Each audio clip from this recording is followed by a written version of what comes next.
Aftermarket parts are a source of great savings when it comes to fixing cars, but here are 5 times you should stick with original equipment manufacturer replacements when working on cars. I also share my tips for getting the best deal that's possible when hunting for OEM parts. Now let's get this.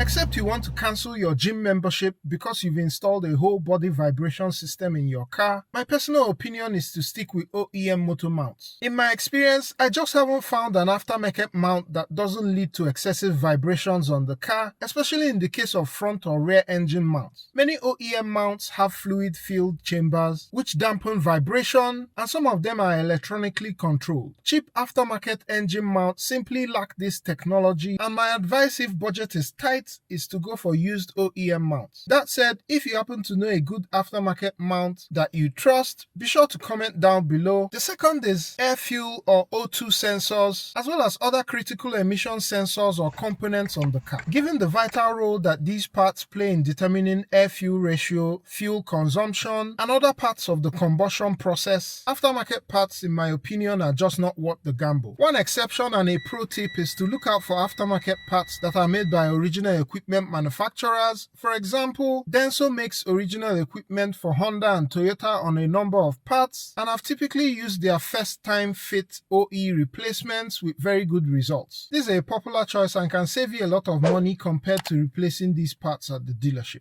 Third, thermostats. A thermostat that fails unexpectedly could mean the end of an engine, and so this is one I'm unwilling to experiment using an aftermarket part for. Although as mentioned in the O2 sensor example, companies like Aisin are OEM for Honda and Toyota and a number of other brands, so you can easily find aftermarket offerings from these companies and install them in your car. Fourth, valve cover gaskets. Aftermarket valve cover gaskets have cost me a number of repeat jobs on all the cars that I've owned to date. Despite using well-known brands like Felpro, I've just found that either they leak from the get-go, or even if they don't leak, they don't stay dry for long compared to OEM valve cover gaskets. That said, if you happen to know an aftermarket valve cover gasket that you swear by, let me have your thoughts below. Fifth are supplemental restraint system components. The airbag and other components of the SRS have a lot of precision built into them. If you follow this channel, you will know that I got my 2017 Honda Accord accidented, and while restoring the SRS back to the factory condition, I was sold a knockoff airbag which I had to return immediately I found out. I just feel a lot depends on the SRS, including your life, and so it's just not something that I'm ready to gamble with. When do you use or don't use aftermarket parts? Do you agree with the list I've made up here? Would you add more to it or take some out? Hit me up in the comments, and don't forget to subscribe if you've loved this, and I'll catch you on the next one. Peace!